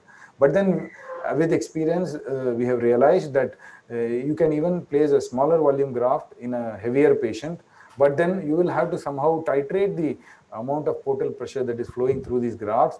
You can do several measures like ligating the splenic artery, removing the spleen, or even creating a shunt from the recipient portal vein to the cava and reduce the portal pressure going inside the graft, and hence avoid the graft injury. And these patients are found to have equal recovery. And as we all know, liver is an organ which regenerates in very quickly, and the volume is definitely better after 4 to 6 weeks after surgery. The outcomes definitely correlate with the severity of the liver disease and being afforded to select patients. And like I said, the low weight grafts are done with these portal flow modulation, and there is a chance that the graft may be very large, especially in pediatric patients. In less than 5 years, less than 10 kg children, even when you take just the left lateral segment from an adult, there is not enough space for the liver to be kept there, and you will not be able to close the abdomen. There are pressure issues. The blood vessels are not enough to be anastomosed. So in order to overcome all these problems, we reduce the size of the graft by dividing them either laterally or horizontally, and to make it fit inside the child's abdomen. And the other interesting transplant that I would like to mention about is auxiliary liver transplant, where you leave behind the diseased liver and transplant an extra liver, and it's an auxiliary liver. This is not done in cirrhotic liver, as we all know, because cirrhotic is a completely damaged and failed liver. Can be done in patients with acute liver failure, where there is a potential for regeneration, and in metabolic liver disorders, where except for that defect in the enzyme, the liver functions are all normal. So, like I said, this was about the graft reduction. Even in some children, this left lateral lobe may be small, so you can reduce the segment 3, you can reduce it laterally and be placed in the children's abdomen. And with regards to Uphold, you can see that this is a acute liver failure. The graft is pale, but then it has a potential for recovery, especially in indications like paracetamol poisoning. So you transplant the left lobe of liver to supplement the liver function, and the advantage of Uphold is that as and when this liver recovers, you may just stop the immunosuppression, and then this graft atrophies and the normal liver takes over the function, thereby avoiding lifelong immunosuppression and its complications. So you can see this was one such patient where the transplanted liver is actually showing 94% of the activity initially, and as time goes by, the native liver recovers, and when we stop the immunosuppression, the transplanted liver, which is the auxiliary graft, completely atrophies, with the function being essentially done by the native liver. So the other things about organ preservation. Initially, we all know organs are preserved with perfusion of cold saline, then came the specialized solutions. Now there is a time of machine perfusion. The organs are being perfused by machines under normothermia or hypothermia. This has proven that normally a liver can be preserved with cold perfusion, with the saline or the organ perfusion only for 10 hours. But with machine perfusion, even up to 48 hours or 72 hours, these organs have been preserved successfully. And this also gives an opportunity to assess the quality of the graft. You take a graft from a 70-year-old person, you are doubtful, you can put them on machine perfusion, and after 24 hours or even before that, you can take the effluent away from the liver and assess them for lactates and other blood parameters to know if the graft is functioning well. If you are satisfied, you can transplant it to the recipient. If you are not satisfied, you may discard the liver. So these are the advantages with machine perfusion, and there is several ongoing research with regards to other things. So this is one such machine, the normothermic perfusion machine, where you can see that the liver is placed in the box and the blood being perfused and the effluent will be tested for the blood parameters. So this is a cold perfusion machine, hypothermic perfusion machines, where liver can be, like I said, preserved for longer times. So in regards to living donor surgery, safety is the prime concern, and minimal invasive surgery for donor retention is coming up by either laparoscopic or a robotic. And I would show you what is MHV preservation. We know that preserving the middle hepatic vein with the remnant preserves the liver function in the donor and thereby improving the safety of the donor, and therefore it is done in almost all the patients now. So robotic liver surgery, we have seen Dr. Raghavan presenting today. It has several advantages apart from just being minimal invasive. It has shown for the surgeon, for the doctor, it has a very shorter learning curve. The dexterity of the instruments are higher.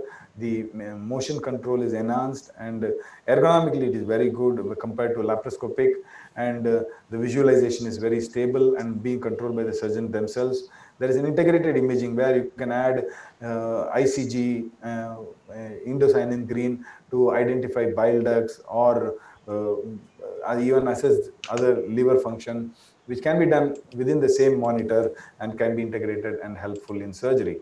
And proctor console is where you can have one more console apart from the surgeon console, where two surgeons can simultaneously look at the surgery and help each other. So excuse me, Dr. Ilangumaran. Yes, sir. Can I request you to please conclude, as we have running short of time? Yes, sir. So immunosuppression is given, and during pandemic, like I said, we have done mandatory testing. The caregivers were tested, and in the post-operative period, we have had a few patients developing COVID, but has been managed successfully. So the long-term recipients are at no extra risk and essentially needs small changes in immunosuppression. Transplant is definitely safe to be done during the pandemic era. I thanks the organizing team once again, especially Dr. Frederick, for giving us this opportunity, and be happy to answer questions if there is enough time. Thank you. Thank you very much, Dr. Ilangumaran. So much to know from your presentation, wonderfully done. We are very excited about the emergence of the new discipline in medicine, transplant oncology. All the best to you. You are doing so much work in Apollo Hospital about in this particular field. Thank you. Kaveri Hospital. Sorry, I'm sorry. Kaveri Hospital. Thank you very much. I thank all the speakers from Kaveri Hospital who have spoken very well and given lots of messages. Thank you very much, gentlemen. As we have running behind schedule now, we will go to the next session. Dr. Meenakshi Sundaram and Dr. Gunasekaran are already waiting. Thank you, Ilangumaran. Thank you, sir. Thank you. Thank you, sir. Thank you. Thank you all. Thank you. Thank you, Dr. Kannan. Thank you. Thank you, sir. Thank you.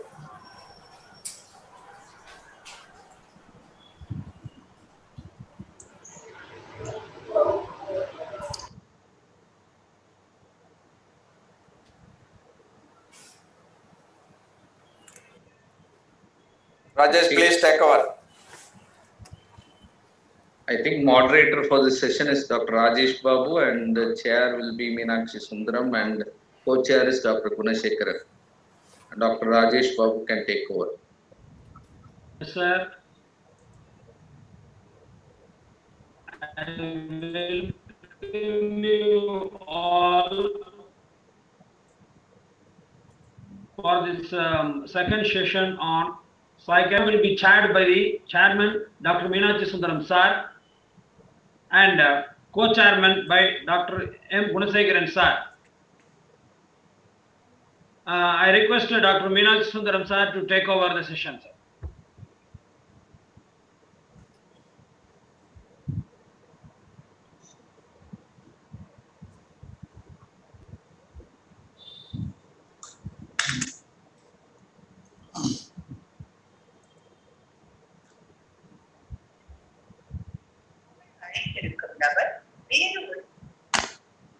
Rajesh Babu sir. Yes, sir. Meenakshi sir, very specific. Please contact somebody. It's not yet. Yes, sir. Now I call upon Dr. Sri Pratap sir of the Sahitya Hospital to start his talk on depressive disorder, essential facts to know. Thank you, sir. Can you make me as a co-host so that I can present my